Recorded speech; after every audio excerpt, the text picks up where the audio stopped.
అర్థం చేసుకునే భర్త దొరికితే కారమన్నం తిన్నా కూడా కమ్మగానే ఉంటుంది కదా! Hi friends, hello, welcome to our channel. ఈరోజైతే మనం వంట చేసుకుంటూ ఒక ఆడపిల్ల యొక్క రియల్ లైఫ్ స్టోరీ అయితే తెలుసుకుందాం. ఒక అందమైన ప్రపంచంలో ఒక చిన్న పల్లెటూరండి. ఆ పల్లెటూరులో ఇద్దరు భార్యాభర్తలు ఉండేవారు. భర్తకైతే 18 సంవత్సరాలు, భార్యకైతే 12 సంవత్సరాలకైతే పెళ్లయిందండి. ఇది కొన్ని సంవత్సరాల క్రితం స్టోరీ అండి. భర్త అయితే 12 తరగతి దాకా చదువుకున్నాడు. భార్య అయితే ఏమి చదువుకోలేదండి. ఇంట్లో ఉండి చిన్నగా బీడీలు చేసుకునేది. అప్పుడు అయితే భార్యకు సరిగ్గా పని కూడా రాదండి. కనీసం ఇంట్లో పని కూడా సరిగ్గా చేయడం రాదు. భర్తకు ఏం జెప్పాలో తెలియలేదండి. ఇగ పెళ్ళికి ముందు కొంచెం కొంచెం చిన్న చిన్న పనులు జేసేది. వాళ్ళ అమ్మతో పాటు కూలి పనులకట్లా ఎళ్ళేది. వాళ్ళ ఇంట్లో అమ్మతో పనికి వెళ్ళి వచ్చేదండి. నాన్న మాత్రం ఫారిన్‌లో ఉండేవాడు, దుబాయ్‌లో. అంటే కష్టపడడానికి వెళ్ళాడండి వాళ్ళ నాన్న. అయితే పెళ్ళైన తర్వాత అత్తగారింట్లోకైతే వచ్చిందండి. వచ్చిన తర్వాత ఆమె భర్త వాళ్ళ అమ్మ, నాన్న అయితే వేరుగా ఉండమన్నారండి. ఎందుకంటే వాళ్ళ అక్కలకు, అన్నలకు అందరికి పెళ్ళిళ్ళయిపోయాయండి. వాళ్ళకి కూడా పిల్లలైతే పుట్టేశారు. వాళ్ళైతే 5గురు సంతానమండి. 5గురిలో ఇతను చిన్నవాడు. వాళ్ళ అక్క పిల్లలు గూడా ఇతని తోటి ఉంటారండి. అంత ఏజ్ ఉంటది. అయితే వేరుగా ఉండమన్నారని ఇగ వేరుగా ఉన్నారండి. ఉన్న తర్వాత పాపం అతని భార్యకైతే ఏ పని రాదు గదా!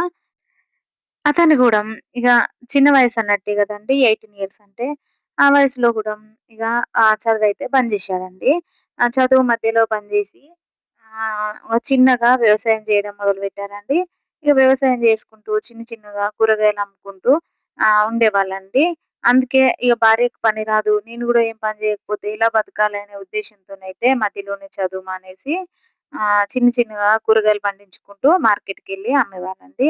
అందుకోసమే చదువునైతే మధ్యలో మానేయడం జరిగిందండి. ఆ తర్వాత అలా అమ్మ వాళ్ళిచ్చిన వరకట్నం ఉంటది గదండీ! అప్పుడైతే రూ. 6,000 ఇచ్చారండి. డబ్బులతోనైతే ఓ 2 ఎకరాల భూమి కొని వ్యవసాయం చేయడం మొదలుపెట్టారండి. ఇగ మొదలుపెట్టిన తర్వాత పాపం ఆమె అయితే వెళ్ళాల్సొచ్చిందండి. భార్య అయితే చిన్న వయసు కదా! భార్యకైతే ఏం పని చేయాలో తెలీదండి. ఇప్పుడంటే చదువుకున్నాం గాబట్టి మనకైతే అన్నీ తెలుసు.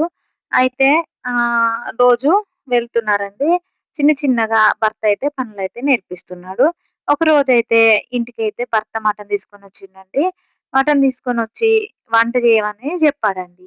పాపం వాళ్ళ ఇంట్లో అయితే మటన్ అయితే తినరండి. ఇగ తినక అమ్మాయికైతే వండడం రాదు, తినడం రాదు. 2 రావు. కాబట్టి అయితే మామూలు కర్రీ లాగానే వండిందండి. ఇగ మామూలు కర్రీలాగా పొయ్యి మీదేసి దాన్నయితే కొద్దిసేపు కలిపి ఉప్పు, కారాలన్నేసి వాటర్ పోసిందండి. వాటర్ పోసిన తర్వాత 10, 15 నిమిషాల తర్వాత ఇగ ఉడికిందనుకోని దించింది. ఎందుకంటే ఇగ వాళ్ళు ముట్టరు గదా తిననోళ్ళు. అందుకోసమే ఇగ దించిన తర్వాత భర్తొచ్చిన తర్వాత వండినవా మటను అంటే, వండినా ఈరోజు అని చెప్పింది. అంటే చెప్పినంక యేసుకొని తిందామని చూసేసరికయితే అదైతే ఉడకలేదండి. ఉడకకపోతే అప్పుడు భర్తకర్థమైంది. ఇగ అర్థమయ్యి ఈమెకు వంట గూడా సరిగ్గా రానట్టుందని అయితే భర్తనే నేర్పించాడండి. ఇగ నేర్పించిన తర్వాత ఒకరోజైతే పెరట్లోకి ఇగ వెళ్తున్నారండి. చిన్నగా పని జేసుకోవాలి గదా! ఎవరి పనాళ్ళు. అయితే వెళ్ళిన తర్వాత అక్కడైతే ఒకరోజు మిరప తోటకైతే నీళ్లు కట్టమని చెప్పి పోయిండండి భర్త. సరే, నేను వేరే పని జేసుకొనొస్తా, నువ్వైతే కట్టాలని చెప్పేసరికి ఆమెకు తెలియదు గదా! ఇగ తెలియక సరే తీ అని చెప్పింది. చెప్పిన తర్వాత పాపం ఆమె ఏం జేసిందంటే, ఆ నీళ్లు పోతున్నాయి గదా! నీళ్ళకు అడ్డుకట్టేసిందండి. అడ్డుకట్టేసి కూసుంది. ఇగ ఆమెకేం తెలుసు నీళ్ళెటు పోవాలనేది, ఏంది అనేది. తెలియదు గదా! అడ్డుకట్టేసి కూసున్న తర్వాత అర్ధగంట తర్వాత భర్తొచ్చిండండి. భర్తొస్తే ఆ అమ్మాయి ఏం చేస్తుంది, ఆ కట్ట తేకుండా ఇంకా కొంచెం మట్టి, ఇంకొంచెం మట్టి అట్లా ఏస్తా, ఏస్తా కూర్చొనే ఉన్నది. ఉన్న తర్వాత ఇగ భర్తొచ్చిండు చూసేసరికి నీళ్ళన్నీ పోతున్నాయి. "ఏమైంది, నీళ్ళు కట్టినవా? అయిపోయిందా? నీళ్ళు పారిచ్చినవా చేతులకి" అని చెప్పిండు. "ఆ! పారిచ్చినా అండి, అయిపోయింది మొత్తం" అని అన్నది. వచ్చి చూసేసరికి షాక్ అయిండు. నీళ్ళన్నీ కట్ట మీద నుండి పైకి పోతా ఉన్నాయి. ఆ కట్ట ఆగుతదా? ఇగ వాటరు పోయిన కొద్దీ అయితే వచ్చిన తర్వాత భర్త ఏం చేసిండు, "సరే, సరే తీ" అనని చూసి, నీళ్ళు కట్టడం ఇట్లా గాదు, ఇట్లా చెట్లకు ఒక్కొక్కటి ఇలా కట్టుకుంటూ వెళ్ళాలి అని చెప్పిండండి. చెప్పిన తర్వాత ఇగ అప్పుడు అర్థం చేసుకుంది. అమ్మాయిని చూస్తేనేమో వదులుకోబుద్దయితలేదు. ఆ! పనేమో చేయాలి. ఆ అమ్మాయికేమో తెల్లగా జుట్టు పొడవుగా నల్లని ఎంటికలతోని బారెడు పొడవు జుట్టు అందంగా ఉంటది ఆ అమ్మాయి. కానీ ఏం చేయాలో తెలియక ఆ అమ్మాయికి అన్ని పనులు నేర్పించుకుండు ఓపిక దగ్గరుండి. ఎంతమంది ఏమన్నా గాని పట్టించుకోకుండా అన్నీ నేర్పించుకుండండి. వ్యవసాయం సంబంధించిన పనులైనా, ఇంట్లో పనులైనా అన్నీ అప్పుడప్పుడు చిన్న చిన్నగా నేర్పిచ్చారు. నేర్పించిన తర్వాత పెళ్ళైన తర్వాత అమ్మాయికి 4 ఇయర్స్ తర్వాత అయితే సంతానం కలిగిందండి. అయితే ఆ అమ్మాయి ప్రెగ్నెంట్ అయింది. ఇక ప్రెగ్నెంట్ అయిన తర్వాత భర్త ఇగ ప్రేమతోని ఇంటికాడ ఉంచిండండి. ఇంటికాడ ఉంచుకుంటూ అప్పుడప్పుడు పనికి తీసుకెళ్తుండే. అప్పుడు ఇంటికాడ ఉండేటోళ్ళు చాలా తక్కువ అండి. ఆ! పనికి తీసుకెళ్తూ ఇంటికాడ ఉంచుకుంటూ చేసేవాళ్ళు. ఇగ చేసిన తర్వాత ఒకరోజైతే ఇగ వాళ్ళ అత్త ఎదురింట్లోనే ఉంటదండి. ఎదురింట్లో నుండి వచ్చి ఇగ కోడలా నా మెడలో దండ పెరిగిపోయింది. కొంచెం గుచ్చుతావా గుండు అని చెప్పింది. సరే అని ఆమె ఏం చేసింది ఇంతగనం అడుగుతుంది గదా! ముసలామె అని కుచ్చుతా అని చెప్పింది. అయితే సరే తీ అని కుచ్చమని ఇచ్చిపోయింది. అయిపోయినంక వచ్చి తీసుకుంటా అని అన్నది. సరే అని అన్నదీమె. అని అంటే గుండు గుచ్చడం కంప్లీట్ అయిన తర్వాత ఆమె ఆ గుండ్లను లెక్కపెట్టుకుంది. లెక్కపెట్టుకున్న తర్వాత ఒక గుండు కనిపించలేదు. ఇగ కనిపించలేదని అప్పుడు ఆమె ఏమనకుండా గుండు ఇంకొకటి మిస్ అయింది అని చెప్పి తర్వాత కొడుకొచ్చిన తర్వాత చెప్పింది. ఇట్లా కోడలు గుండు తీసుకున్నట్టుంది లేదు అనంటే, లేదే అది అసంటిది గాదు అని ఇగ భర్త సపోర్ట్ జేషిండండి. చేసినా గాని వాళ్ళు నమ్మలేరు. కానీ ఆళ్ళ మామ, తోడికోడళ్ళు, ఆడపడుచులు ఇగ అందరూ కలిసి నువ్వే తీసినవు అని అందరూ కలిసి నిందేసిర్రీమె. అయితే పాపం ఏం జేస్తది ఏడ్చుకుంటూ కూర్చుంది ఆ అమ్మాయి. కూర్చున్న తర్వాత నేను తీయలేదు అని ఎంత చెప్పినా వినలేదండి. వినకుండా తను నిండు గర్భిణి. నిండు గర్భిణి అయిన ఆమెను ఇగ ఏం చెప్పినా ఇంటలేరు. ఇగ ఆమె మీరు ఏం చేయమంటారో నేను అది చేత్తా అని ఈమె చెప్పింది.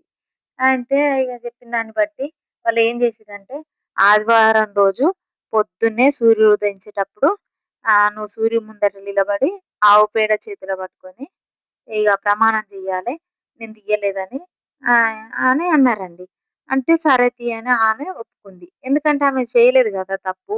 చేయనందుకు ఆమె ఒప్పుకుంది. భర్త ఎంత వద్దన్నా గాని వినిపించుకోలేదండి. ఇగ ఆమె భయపడకుండా ఇగ ప్రమాణం అయితే చేసిందండి. ఇగ ఊరు వాళ్ళైతే ఎంతమంది వద్దన్నా గాని చెప్పినా వినలేరండి. ఇగ వినకుండా నిండు గర్భిణితోని ప్రమాణం అయితే చేపిచ్చారండి. చేపిచ్చిన తర్వాత 20 రోజులకైతే ఆమె ఒక ఆడపిల్లకైతే జన్మనిచ్చిందండి. ఇక జన్మనిచ్చిన తర్వాత ఆడపిల్ల ఆమె తల్లి ఇద్దరు బానే ఉన్నారండి. వీళ్ళకైతే ఏం కాలేదు. తర్వాత ఈ పాప యొక్క 21st డే ఉంటది గదా!